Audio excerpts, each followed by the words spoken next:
같이 읽겠습니다. 시작. 이스라엘 자손이 여호와께 거제로 드리는 모든 성물은 내가 영구한 몫의 음식으로 너와 내 자녀에게 주노니 이는 여호와 앞에 너와 내 후손에게 영원한 소금 언약이니라. 여호와께서 또 아론에게 이르시되 너는 이스라엘 자손의 땅에 기업도 없겠고 그들 중에 아무 분깃도 없을 것이나 내가 이스라엘 자손 중에 내 분깃이요 내 기업이니라. 할렐루야. 아멘. 자, 오늘 하나님 말씀의 제목 다 같이 읽습니다. 시작. 내가 내 분깃이요 내 기업이니라. 할렐루야. 내가가 누구예요? 하나님. 하나님이 저와 여러분의 뭐라고요? 분깃이고 기업이 되어주시겠다. 나의 소유, 내가 가진 모든 것이 되어주겠다. 자, 우리가 지난주에 민수기 16장 보면서 이 아론의 쌍난 지팡이 내용으로 말씀을 마무리했어요. 아론의 지팡이에서만 싹이 났어요. 살구나무 꽃이 피었다고 했어요. 아몬드 나무라고도 하고 그 꽃을 피웠어요. 그 일을 통하여서 아론이 제사장인 이유가 분명해요. 하나님이 세우신 거예요. 그래서 아론이 하나님이 세우신 바로 하나님이 존귀하게 구별하신 자다라는 것이 쌍난 지팡이의 의미가 있었고요. 두 번째는 또 백성들이 그의 권위를 침해하지 못하게 하시는 의미가 있고요. 또 하나는 좀 더 구체적으로 그의 지위와 또한 그의 생활을 보장해 주시겠다라는 의미가 돼요. 그래서 오늘 말씀은 그의 지위와 그의 생활을 보장해 주겠다. 누구? 제사장. 하나님의 제사장을 하나님께서 말씀하시는 거예요. 내가 너의 분깃이 되어주겠고 너의 기업이 되어주겠다. 그래서 오늘은 이 제사장의 역할, 또한 11조에 대한 규정까지 쭉 해서 하나님께서 제사장을 세우셨는데 그냥 허투루 그냥 네 알아서가 아니라 하나님이 다 책임져 주신다라는 것을 보게 될 것입니다. 자, 베드로전서 2장 9절 말씀입니다. 우리 한번 다 같이 읽어보도록 하겠습니다. 시작. 너희는 택하신 족속이요 왕같은 제사장들이요 거룩한 나라요 그의 소유가 된 백성이니. 자, 여기서 너희는 아론만 이야기하는 게 아니라 예수 믿는 우리 모두를 이야기하는 거예요. 우리 모든 하나님이 택하신 족속이고 왕같은 제사장들이고 거룩한 나라고 그의 소유가 된 백성이니라. 이제는 모두가 다 뭐예요? 제사장이에요. 제사장. 스스로 예수의 이름으로 하나님 앞에 예배하고 하나님 앞에 내 모든 죄를 사함받을 수 있는 자가 된 거예요. 그전에는 그걸 할 수 없어서 누가 했다고요? 제사장이 대신했는데 이제 누구나 다 왕같은 제사장입니다. 첫 번째 우리가 생각해서 그래서 제사장과 레위인의 그 역할 분담에 대한 말씀을 좀 나누려고 합니다. 여러분, 이 성도는요 각기 고유하고 특별한 하나님의 부르심을 받은 자들입니다. 즉 하나님이 부르신 거룩한 우리가 성도인데 각자마다의 역할이 있어요. 분담주, 하나님이 정해놓은 사명이 있죠. 그릇대로 쓰십니다. 그 중에 하나가 뭐냐면 제사장이라고 하는 역할을 하는 사람들도 있고 레위인이라고 하는 역할을 하는 사람도 있는 거예요. 지난주 봤듯이 레위인 안에 제사장이 포함되어 있는 거죠. 그러니까 레위인 중에서 특별히 고한 자손 중에서 아론의 자손들을 뭐예요? 제사장으로 따로 구별하여 세우는 거죠. 그리고 나머지 레위 지파 안에 세 개의 족속, 고핫과 게르손과 무라리라고 하는 세 개의 족속이 뭐예요? 지파가 집안이 각자 하는 일들이 따로따로 있는 거예요. 자, 제사장과 레위인을 생각하기 전에 오늘 새벽에 아모스서를 이제 시작했어요. 아모스서 1장 보면서 이 아모스는 선지자잖아요. 오늘 새벽 말씀에 그 말씀을 나눴죠. 선지자와 제사장을 구별하는 법에 대한 이야기를 했어요. 하나님이 기름 부어 세우는 사람, 말씀을 오늘 길어지게 생겼네요. 하나님이 기름 부어서 세우는 자들이 있는데 왕이 있고 선지자가 있고 제사장이 있어요. 하나님이 불러서 세운 자들이 지명하여서. 근데 특별히 그 중에서 왕은 누군지 알 거고 선지자와 제사장의 역할이 확실하지가 않잖아요. 이걸 확실하게 구별짓는 법 중에 하나 뭐냐면 선지자는 하나님으로부터 방향이 하나님으로부터 백성이에요. 하나님의 말씀을 백성들에게 전하는 역할을 해요. 그러면 제사장은요 반대예요. 제사장은 백성들의 죄를 하나님 앞에 구하여 사함을 받고 백성들의 간청을 하나님 앞에 구하여 하나님으로부터 응답받는 역할을 하는 게 제사장. 그런데 선지자가 많으면 좋을까요? 제사장이 많으면 좋을까요? 선지자는 많으면 좋지 않아요. 성경에서 위대한 선지자들이 있었던 때는 다 어느 때냐면은 나라가 극심하게 우상 숭배를 한다든지 타락했을 때, 그때마다 하나님이 선지자들을 마구마구 여기저기 세워서 그들을 가르쳤어요. 그것이 바로 우리가 새벽에 보고 있는 호세아서와 이제 때로 오늘부터 시작하는 아모스서예요. 그러니까 아모스라고 하는 선지자, 호세아라고 하는 선지자, 또 그 중간에 미가라고 하는 선지자, 요나라고 하는 선지자, 다 동시대 사람이에요. 북이스라엘의 여로보암 2세 때, 남유다의 우시아 왕 때에 있었던 사람이에요. 북이스라엘의 여로보암 2세나 남유다의 우시아 왕이 40년이 넘도록 긴 기한 동안에 왕으로 있었어요. 강대했어요, 나라들이. 그런데 강대한 데 비하여서 더 많이 타락했던 시대예요. 그때 하나님께서 그런 선지자들을 마구마구 세웠단 말이에요. 그래서 우시아 왕이 죽던 해는 누가 세워져요? 이사야 선지자까지 세워지는 거죠. 그런 시대. 그러니까 선지자가 많으면 좋은 게 아니에요. 차라리 선지자가 없다는 이야기는 뭐예요? 잘 살고 있다는 거예요. 하나님 잘 믿고 잘 살고 있다는 거예요. 반대로 제사장은 많으면 좋을까요? 적으면 좋을까요? 많으면 좋아요.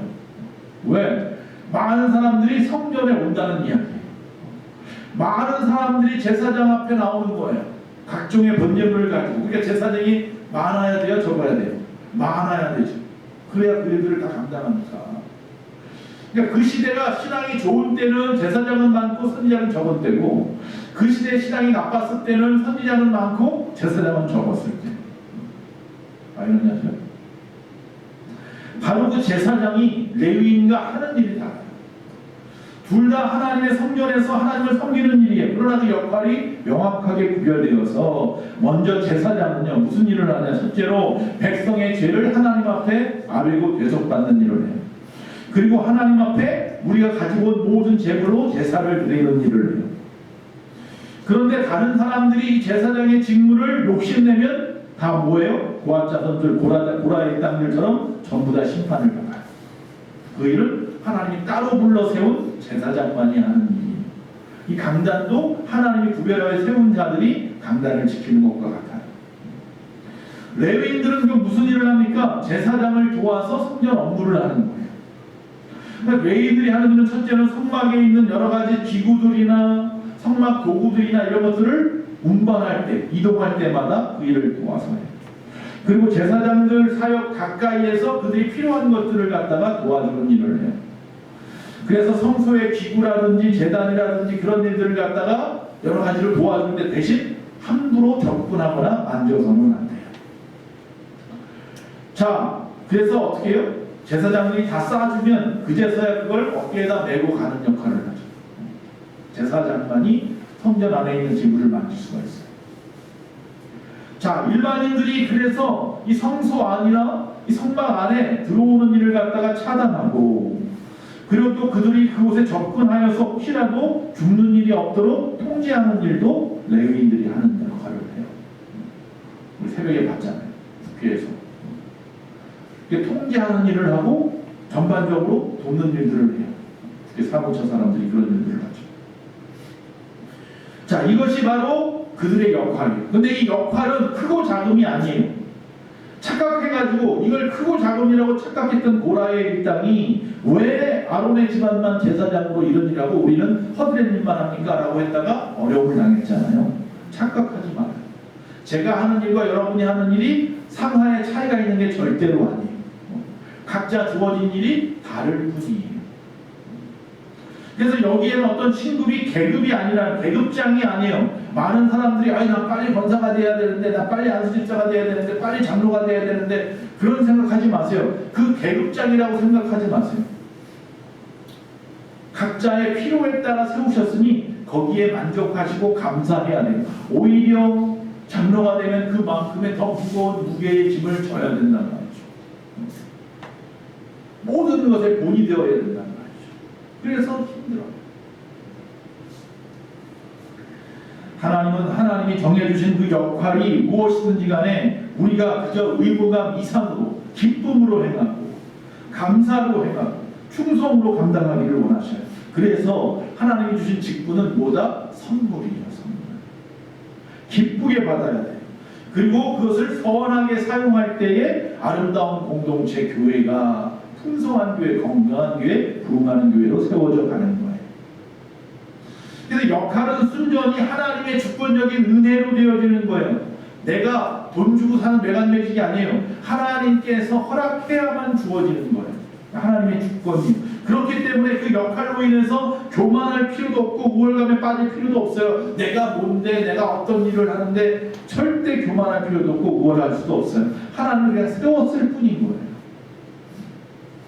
모든 직분은 그래서 선물이기 때문에 서로 또 비방하거나 시기 질투할 필요도 없어요. 각자에게 주어진 대로 하나님은 다 귀하다 하시기 때문에. 네덜란드 암스테르담에 성 니콜라스라고 하는 성당이 있습니다. 세계적으로 종소리가 아름답기로 유명한 성당이에요. 그곳에 찾는 많은 사람들이 종소리가 너무 예뻐가지고 아름다워서 종탑에 힘들어도 막 올라가요. 그래서 뭐 어떤 사람이 뭘 어떻게 종을 치나 보는 거예요. 근데 보니까 막상 올라가보니 한 사람이 종을 갖다가 연결되어 있는 오르간을 갖다가 치고 있는 거예요. 거기에 맞춰서 종이 딸랑딸랑 움직여서 소리가 다 나는 거예요. 그런데요, 막상 그 위에 올라가서 그 오르간 앞을 딱 쓰면요, 너무 시끄럽대요. 소리가 너무 크고 막 엉광광 울려가지고 너무 시끄러운 거예요. 그래서 많은 사람들이 실망하고 내려와요. 천상의 소리인 줄 알았더니 별거 아니네. 귀가 찢어지는 것처럼 아프네. 근데 막상 내려와 가지고 한참을 걸어가다 보면 그 소리가 어떻게 들려요? 다시 아름답게 들리는 거예요. 하모니처럼. 그럼 사람들이 문득 생각합니다. 그 종탑에서 일하던 그 사람은 자신이 내는 소리가 얼마나 아름다운지 알 수 있을까? 왜? 거기서 귀가 멀어버릴 것 같거든요. 귀를 이렇게 막 구서는 치는 거예요, 그 사람. 그러니까 얼마나 멋있는 걸 내가 치고 있는지 모른다는, 그냥 누르는 소리가 구덕 소리밖에 안 나니까. 여러분, 그 안에 있으면 잘 몰라요. 그런데 바깥에 가면 알 수 있어요. 아, 저 교회 종탑이 아름다운 소리를 내는지 안 내는지. 우리 교회 안에 있으면 잘 모를 때가 있어요.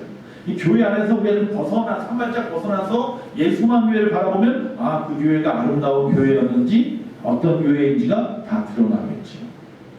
뭐 하려면 각자의 역할을 잘 분담해서 하면 그 안에서 그것이 어떻게 움직이는지 잘 모르겠는데 나중에 바깥에서 돌아보면 그 교회가 부흥하고 그 교회가 살아가는 그 모습들 속에, 성도들의 모습이 변화되는 모습 속에서 아, 그 교회는 건강하고 아름다운 소리를 내고 있구나 라는 것을 알게 되는 거죠.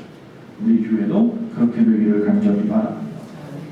두 번째 생각해 볼 것은 이 제사장과 레위인에게 주어진 몫이에요. 아까 역할 부담에 대한 이야기를 했다면 몫에 대한 이야기입니다. 하나님을 섬기는 사람에게 하나님은 일용할 양식을 주십니다. 즉 하나님이 책임지시고 하나님이 공급해 주시는 줄로 믿습니다. 그래서 하나님 앞에 해가는 모든 일은요, 손해볼 것이 하나도 없어요. 하나님이 언젠가 다 기억했다가 필요할 때에 다 갚아주신다는 거예요. 할렐루야. 그래서 하나님 안에서 하나님이 주시는 것으로 감사할 줄만 알면 돼요. 자, 하나님은요, 땅을 분배해 주었어요. 12지파에게. 그런데 유독 레위 지파에게는 땅을 분배해 주지 않았어요. 12지파 안에 레위는 쏙 빼버려서 11개 지파를 만들어 놓고는 요셉의 두 아들 에브라임과 므낫세를 둘을 집어넣어가지고 12를 다시 채웠단 말이에요. 레위 지파는 뭐예요? 땅이 없어요. 그냥 제사장에서만 일을 하는 거예요. 그래서 이 제사장의 경우는 다른 지파가 하나님께 드리는 제물과 헌물을 받아서 생계를 유지하는 거예요. 땅이 없으니까 거기서 어떤 무슨 소산물이 나지 않단 말이에요. 그러니까 먹고 살 수가 없단 말이에요. 하나님의 일을 해가지고 보면. 그러니까 어떻게 할까요? 하나님께서 놀라운 지혜로 나머지 11개 지파가 12개 지파죠. 지파가 뭐예요? 10분의 1씩 나누어서 그들의 몫을 해결해 주어라 라고 말씀합니다.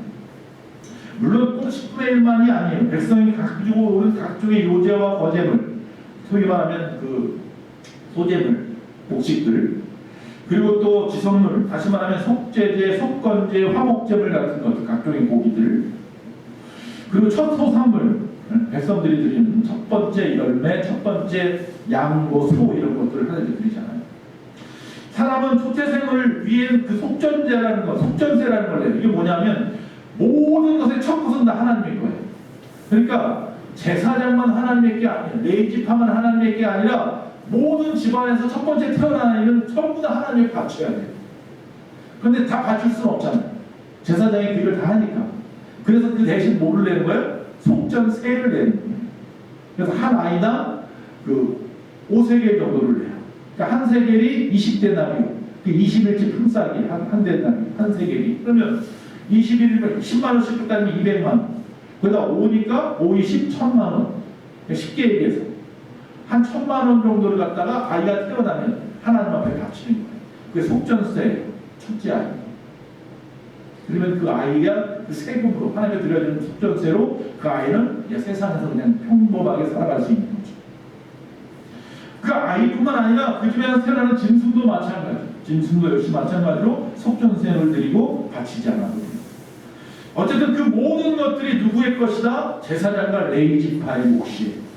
그리고 이것은 하나님이 약속을 해요. 소금의 언약이라고 해요. 오늘 본문 말씀에 소금 언약이라고 말해요. 왜 소금이냐? 소금은 변하지 않아요. 맛이 변하지 않는 거예요. 그래서 소금 언약이라는 것은 변하지 않는다는, 하나님이 하신 이 말씀은 구약 처음 말씀했던 이 민수기 때뿐만 아니라 지금 이 순간까지도 변함없는 언약이다. 즉 하나님께서 그들의 분기시고 그들의 기업이 되어주겠다. 그래서 이 하나님께서는요, 하나님이 교회에게 원하는 게 하나 있어요. 그것은 뭐냐면 사역에만 제사장들이 전념할 수 있도록 그들이 그 환경을 조성해 주어라 라는 12지파가, 나머지 지파가 주의 일을 마음껏 할 수 있도록 그가 먹고 사는 생계 유지를 나머지 지파가 해결해 주면 하나님이 그 모든 것을 갚아주리라 라고 말하는 거죠. 그래서 여러분이 저를 안 먹여도 상관없어요. 여러분들이 저를 갖다 도와주지 않아도 상관없어요. 하나님은 어떤 방법을 통해서든지 먹이실 줄로 믿습니다. 하나님은 여러분을 통해서 그 축복의 통로가 되기를 원하셔요. 축복의 통로라고 했어요. 그럼 여러분이 뭐가 되는 거예요? 축복받는 일을 하는 거예요. 이게 하나님의 방법, 법이라는 거죠. 그래서 여기다가 언약으로 약속하는, 변함없는 약속. 하나님이 분명히 책임져 주리라. 그래서 20절 오늘 말씀의 제목, 내가 하나님이 너의 분깃이요 내 기업이라. 여러분의 분깃이요 여러분의 기업이라. 분깃은 분배받은 몫을 말하는 거고, 기업이라는 것은 상속받은 것, 땅을 말하는 거예요. 그 당시 땅은 상속했단 말이죠. 그래서 각 지파별로, 족속별로, 가족별로 분배받은 땅이 다 있어서 거기서 대대로 기업을 삼아서 먹고 사는데 부족함이 없도록 하셨다. 그러나 레위 족속에게는 땅이 없어요. 제사장은 더군다나 없어요. 오직 여호와 섬기는 일에만 전념을 하라고 말씀하고 있어요. 그래서 하나님께서는 이 제사장과 레위인에게는 당신이 스스로 분기시고 또한 기업이라고 말씀하고 있는 거예요.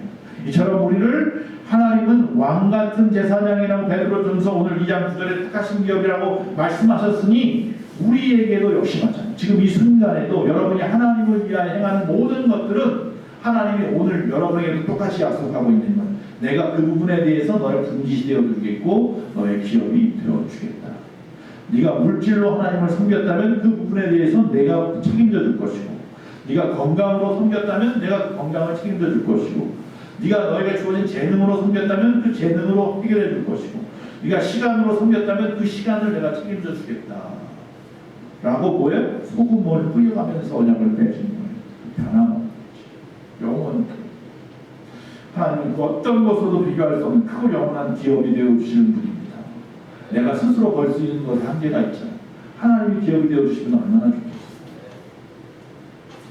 그래서 이 땅에서 제사장직을 감당하는 성도는 하나님의 섭리적인 그 보살핌에 대해서 깊이 의존을 해야 되고, 그리고 하나님의 부르심에 최선을 다해서 부지런히 순종하는 일만 하면 돼요. 그러면 하나님이 책임지는 거예요. 자, 레위인들에게는 땅이 없다고 그랬어요. 그러나 도시는 있어요. 48개의 도시를 이 이스라엘의 서로 간에 뭐예요? 떨어져 있어서 어느 균형 있는 정도의 거리마다 다 하나씩 있었어요. 거기는 레위인들이 살았어요. 다시 말하면 쉽게 얘기하면 집은 있었어요. 집은 있는데 그들이 먹고 살 수 있는 기업이 없는 거고 분배받은 땅이 없는 거예요. 그건 착하면 제사장들이나 레위지파 사람들에게는 땅을 안 줬으니까 이 사람들은 다 성수에만 만들어 살아야 되네. 그 사택은 무조건 성소 안에만 있어야 되고 그런 게 아니라 그들마다 살 집을 주셨어요. 자, 그리고 별도의 그 땅을 소유하지 않고 또한 그들이 바치는 11조로 그들의 독자적인 생계의 수단 방법으로 삼아서 그들은 오로지 하나님을 위하여 하나님을 섬기는 일에만 집중하는 특권을 받은 거예요. 그러니까 이건 저에게 특권이에요. 할렐루야. 그래서 중요한 건 뭐냐면 레위인들은 그 회막 안에서 성막 안에서 그 일에 전념을 해야 되는 거예요. 아, 나는 여기서 살면 알아서 하나님께서 말씀하신 대로 성도들이 백성들이 가지고 오니까 그걸로 풍성하게 먹고 살 수 있어. 그러니까 나는 일 안 해도 돼. 이게 아니라 그것을 먹을 만한 합당한 내가 되어야 되는 거죠. 그러지 않으면 죄를 먹고 마시는 거예요. 썩어질 것을 먹고 마시는 거예요. 그래서 항상 우리가 생각할 것은 그 다음에 11조에 대한 이야기를 덧붙여서 하나님 말씀하세요. 11조에 대한 주장입니다. 11조는 모든 성도가 물질의 청지기로서 지켜야 하는 마지막 기준선이에요. 청지기는 뭐야? 주인이 무엇을 맡겨서 책임지라고 그것을 가지고 있는 자가 청지기예요. 그러니까 여러분이 태어난 모든 상황들, 앞서 말한 물질뿐만 아니라 여러분이 가지고 있는 모든 환경들 그 다 뭐예요? 하나님이 주신 거잖아요. 여러분이 지금 이렇게 태어날 줄 누가 알았어요? 하나님만 하셨지. 하나님 거기에 맞추어서 다 상황에 따라 주셨단 말이에요. 우리 그거 받은 것 안에서 최선을 다하며 살아가면 돼. 청지기로서. 그래서 1달란트 받은 자, 2달란트 받은 자, 5달란트 받은 자 중에서 5달란트, 2달란트 받은 자가 그것을 남기고 1달란트는 그걸 숨겨두었다가 오히려 혼나죠. 악하고 게으른 종아, 일하지 않고 먹지도 말아라. 땅에 버려서 사람에게 밟힐 뿐이고 이를 갈며 울고 슬피 울는 날이 오리라. 악하고 게으른 종이 되어서는 안 되죠. 그래서 레위인이나 제사장은 10의 1조에 11조를 받는 거고 그 11조는 앞에서 말한 대로 물질의 청지기로서 지켜야 할 마지막 기준선이 이게 무슨 말이냐면 마지막 선악과라고 할 수 있습니다. 마지막 선악과. 자, 에덴 동산을 아담과 하와에게 하나님이 주셨어요. 그리고 거기 있는 거 다 먹어도 돼. 뭐든지 먹어. 그러나 뭐만 먹지 마라. 동산 한가운데 있는 선악과 그 열매는 따먹으면 안 돼. 그걸 먹는 순간 너는 정령 죽으리라. 그게 뭐야? 11조예요. 즉, 다 내 나머지 10개 다 내 거가 아니라 하나님 거야. 에덴 동산 모든 게 다 하나님의 거잖아요. 그 다 하나님의 건데 오로지 하나 선악과만 먹지 말라고 말씀하시는 이유는 그 모든 것이 하나님의 것임을 네가 기억하라는 거예요. 근데 그것마저 따먹어 버렸어요. 그러니까 다 내 거라는 거잖아요. 그래서 그들이 어떻게 해요? 에덴 동산에서 쫓겨났어요. 그리고 저주가 왔다. 이게 바로 그런 의미입니다. 자, 10이 다 하나님의 것이지만 최소한의 것, 일주일의 첫날, 한 달의 첫날, 월삭, 또 10분의 1. 하나님은 그거면 된다는 거예요. 가장 작은 단위 하나, 그것만 가지고도 하나님은 다 받았다고 생각하신다고 합니다. 그래서 우리는 하나님 앞에 드릴 때에 어떻게 드리느냐가 중요해요. 쓰고 남은 걸 드리는 겁니까? 처음 것을 드리는 겁니까? 하나님은 처음 걸 원해요. 다 내 거란 말이에요. 아들이, 여러분의 자녀들이 아빠 나 용돈 주세요. 10,000원만 주세요. 10,000원 누가 줬어요? 아빠가 줬어요. 내가 아이스크림을 먹어요? 한 입만. 안 돼, 못 줘. 누가 사준 거예요? 아빠 돈이에요. 그거. 한 입도 안 준다는 거예요. 그게 인생이에요. 그리고 다 쓰다가 남으면 줄게가 아니라 먼저 첫 것을 이거 아버지 하고 먼저 가져오고. 여러분 첫 월급 받으면 부모님 뭐부터 사요? 내복부터 사잖아요. 요새는 그런 친구들이 잘 못 받는데 예전에 저 교회 다니다만 해도 청년들이요 처음 직장 얻거나 어디 가서 아르바이트 하고 나서 첫 번째 얻은 월급은요 전부 다 바쳤어요. 하나님 첫 월급이 얼마가 됐든지 전부 다 가지고 와서 하나님 바쳤어요. 첫 것이죠. 지금 그런 친구들 내가 잘 못 봤어요. 처음 것, 쓰다 남은 것이 아니라 처음 것을 구별하는 거예요. 그게 쉬워요. 그게 재정의 원리예요. 쓰다 남은 거 가지고 11줄 또 그때 가서 그걸 따지려고 하면 아까워서 못 내놔요. 생활비가 항상 쪼들리거든요. 그렇게 살면. 근데 하나님을 띄워놓고 살면요, 절대로 쪼들리지 않아요. 하나님을 책임지는 시간이거든요. 그때부터. 그 원리를 우리는 몰라요. 하나님 먼저, 하나님 우선, 하나님께 내 모든 것을 다 맡기는 행위가 10의 1조인 거예요. 하나님의 소유를 인정하는 행위인 거예요. 저도 그래서 돈이 되려고 애를 쓰고 있습니다. 10의 1조, 주일헌금, 감사헌금, 목적헌금, 각종 절기헌금. 절기헌금은 보통 10의 1조를 드리는 거죠. 그게 절기헌금이에요. 어떻게 하는지 모르겠지만 그렇게 한단 말이에요. 보니까 한 달 제 소득 여러분 뻔히 아시죠? 그 소득의 40% 정도를 항상 헌금을 하더라고요. 근데 제가 언제 부족해요? 부족하지 않아요. 대학생 아들, 딸을 키우는데도 부족하지 않아요. 그렇다고 뭐 풍족하진 절대로 않아요. 풍족하지 않지만 부족하지도 않아요. 왜? 하나님이 어떤 방법을 풀어다가라도 먹이시고 입히시더라고요. 할렐루야. 내가 그만큼 하나님 앞에 바로 선다면 말이에요. 그게 오늘 말씀이에요. 하나님이 우리의 분깃이 되고 우리의 기업이 되게 하십니다. 할렐루야. 그렇게 하셔야 돼요. 11조는 하나님에게 복받기 위한 어떤 뇌물이나 투자가 절대로 아닙니다. 하나님이 주신 것에 대한 뇌물이나 투자가 아니고 복받기 위한 투자가 아니라 이미 받은 것들에 대해서 감사함으로 자발적으로 올려드리는 거예요. 받은 은혜, 그래서 11조는 첫째로 받은 은혜와 복에 비례하여 드리는 감사의 예물인 거예요. 이미 그 액수의 많고 적음의 감정이 좌우되면 안 되고요. 왜? 내가 많게 하는 필요가 없는데 내가 1000만원을 벌었으면 100만원 드리는 거예요. 100만원 벌었으면 10만원 드리는 거예요. 하나님은 100만원이나 10만원이나 똑같이 취급하세요. 그 사람이 11조 드린 거니까 그냥 그걸로 감사하는 마음인 거고 기뻐하신단 말이에요. 가구에 들어있던 동전 2입, 500원짜리 2개, 1000원? 어떤 부자의 그 많은 돈? 하나님 누구의 것을 더 기뻐했다고요? 과부에 들어있던, 냈던 동전 2입을 더. 왜? 그는 그게 오늘 하루의 모든 것이거든요. 자기의 모든 것을 바친 거거든요. 이 부자는 많아요. 그 중에 일부분을 바치는 거예요. 근데 생색을 내요. 하나님 앞에서.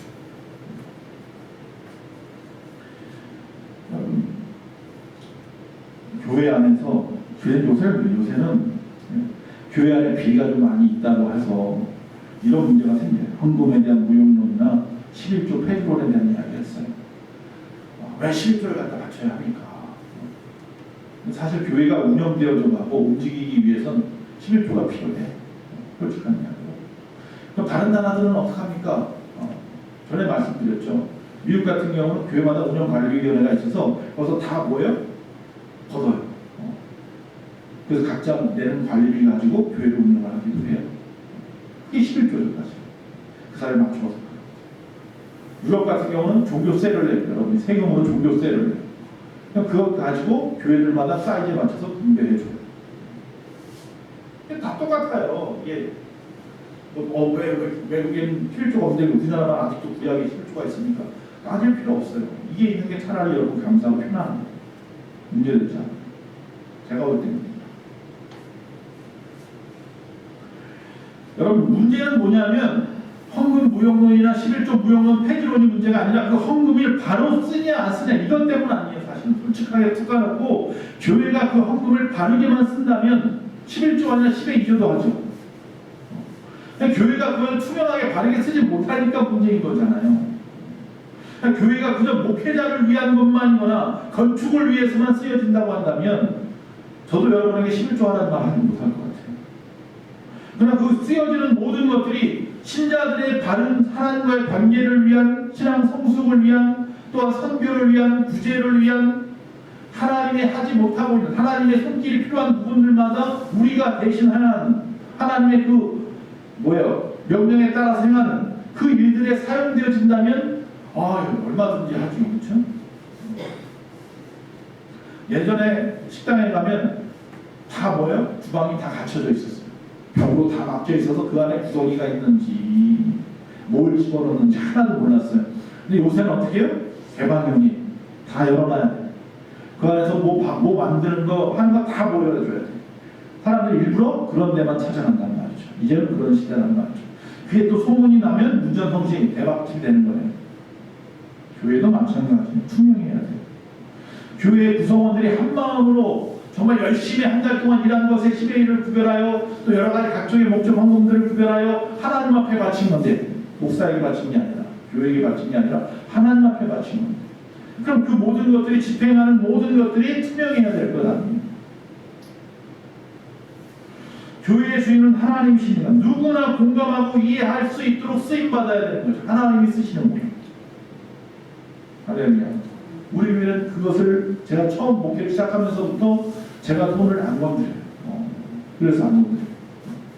재정에 다 들어갔다가 거기서 필요한 대로 쓰는 거죠. 오히려 부족해서 제가 막 집어넣죠.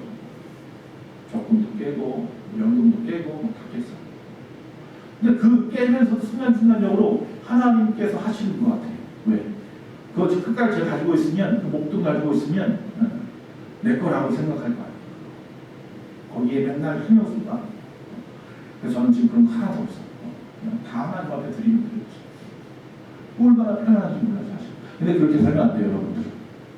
여러분들은 전에 말했잖아요. 처음에 하나님의 거 구별하고, 그 다음에 내가 늘 나가는 것들을 다 구별해놓고, 그리고 나중에 영화라든지 뭐 이런 것을 쓰는 것도 나중에 쓰고, 이 순서에 맞추어서 규모 있게 쓰셔야 돼요. 하나님은 그것도 보십니다. 누워서 떡 떨어지길 바라면 안 돼요. 나는 온전히 하나님의 일을 해야 하니, 거기에 신경 쓰지 못하게 하신 하나님의 뜻이 있는 거고. 말씀이 참 너무 많이 길어지겠다. 그럼 버전님 말씀 마칠게요. 스코틀랜드에 에딘버러라고 하는 곳이 있죠. 거기에 그레이 프라이어스라고 하는 교회가 있어요. 그레이 프라이어스라고 하는 교회에 그 마을이 있는 그 앞에 강아지 동상이 하나 있어요. 강아지 동상. 그 강아지 이름은 바비예요. 이 바비라고 하는 강아지 동상이 있어요. 그 강아지는 경찰관의 강아지였어요. 그 교회에 다니던 성도인 경찰의 강아지였어요. 근데 이 경찰의 이름은 사람들이 잘 몰라요. 그런데 그 강아지 이름은 누구나 그 에딘버러의 사람은 다 알아요. 바비. 자, 이 강아지가 그 경찰을 따라서 너무너무 충직하게 살아왔다가 경찰이 죽었어요. 그리고 그 교회 앞에 있는 성도들 묘지에 묻혔어요. 그때부터 이 강아지는 자기 그 주인의 묘지를 떠나지를 않아요. 그걸 보고 딱하게 생각해서 그 교회 다니는 빵집 아주머니가 그 앞을 지나가면 붙잡아다가 빵을 먹이고 밥을 먹였단 말이에요. 그가 이제 되니까 얘가 버릇이 돼서 아침마다 빵집을 가. 그러면 아침에 먹을 걸 주니까 그걸 먹고 다시 어디로 가요? 무덤으로 가요. 여러분, 이 교회는요, 주일을 성수하지 않는 사람이 단 한 명도 없대요. 그 교회 성도는 전부 다 주일을 온전히 성수해요. 왜? 이 개가 주일 성수해요. 이 개가 주일날마다 이 자기 주인을 쫓아서 교회를 갔단 말이에요. 주인이 교회 안에 들어가면 자기는 교회 계단에 앉아가지고 나올 때까지 기다렸어요. 가끔씩 안에서 찬양이 나면요, 바깥에 오 하면서 찬양도 불렀어요. 그러다 보니까 이 개가 주일날만 되면 어떻게 해요? 주인이 없는데도 불구하고 그 교회 앞에 가서 거기 앉아서 예배를 드리는 거예요. 그러다가 나이가 차서 죽었어요. 그래서 그 개를 갖다 묻어두고 그 앞에 동상을 만들었습니다. 바비 동상. 여러분, 주의를 지키십시오. 할렐루야. 하다못해 영혼이 없는 개도 지키는데 개만도 못해서 되겠습니까? 주의를 지키십시오.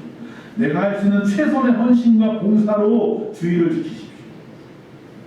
그리고 10의 1조를 주님에게로 돌리십시오. 그러므로 우리의 보호자 되시고 우리의 모든 것을 책임져 주시는 분이 하나님이심을 고백하십시오. 누가 그럴 겁니다. 하나님이 우리의 분기시고 우리의 기업이라고 하는 그 증거, 그게 뭡니까? 보여주시오 라고 말한다면 저는 로마서를 읽겠습니다. 한번 읽겠습니다. 로마서 8장 32절. 저는 이걸 갖다가 킹제임스 버전으로 풀었습니다. 이렇게 되어 있습니다. 자신의 아들을 아끼지 아니하시고 우리 모두를 위해 그분을 내주신 분께서 어찌 그 아들과 함께 또한 모든 것을 우리에게 값없이 주지 아니하시겠느냐. 하나님이 먼저 우리에게 주셨어요. 아낌없이 자기 아들을 주셨어요. 그런 분이 지금 나한테 얘기하는 거야. 내가 너의 분기시 되고 기업이 되겠다. 여기 무슨 어떤 담보가 무슨 중재가 더 필요합니까? 그러면 우리는 하나님 앞에 이렇게 고백을 해야 돼요. 로마서 12장 1절이 우리의 고백이 돼야 돼요. 역시 풀었어요. 그러므로 형제들아, 내가 하나님의 긍휼을 힘입어서 너희에게 간청하노니, 바울이 하는 소리죠. 너희는 너희 몸을 거룩하고 하나님이 받으실 만한 살아있는 희생물로 드리라. 그것이 너희의 합당한 섬김이니라. 할렐루야. 이게 우리의 고백. 오늘 여러 가지 많은 일들이 있어서 많은 사람이 놀라기도 하고 잠도 설치고 앞으로 어떻게 될지에 대해 불안해하기도 하지만 우리는 하나님이 나의 분기시요 나의 기업이시니 하나님을 믿으니 하나님께 맡기십시오. 하나님은 항상 한명과의 선을 이루시는 분. 문제는 우리가 기도하는 자냐 기도하지 않는 자냐. 하나님의 사람 맞습니까? 그것부터 챙기십시오. 그러면 갑자기 막 그런 일이 벌어졌다고 해가지고 통조림을 사는 사람들이 되질 않나. 사재기를 한다고 정신없다고 그런 분들이 있었대요. 그럴 필요 없어요. 하나님이 나의 분기시요 기업입니다. 그것을 믿으시기 바랍니다.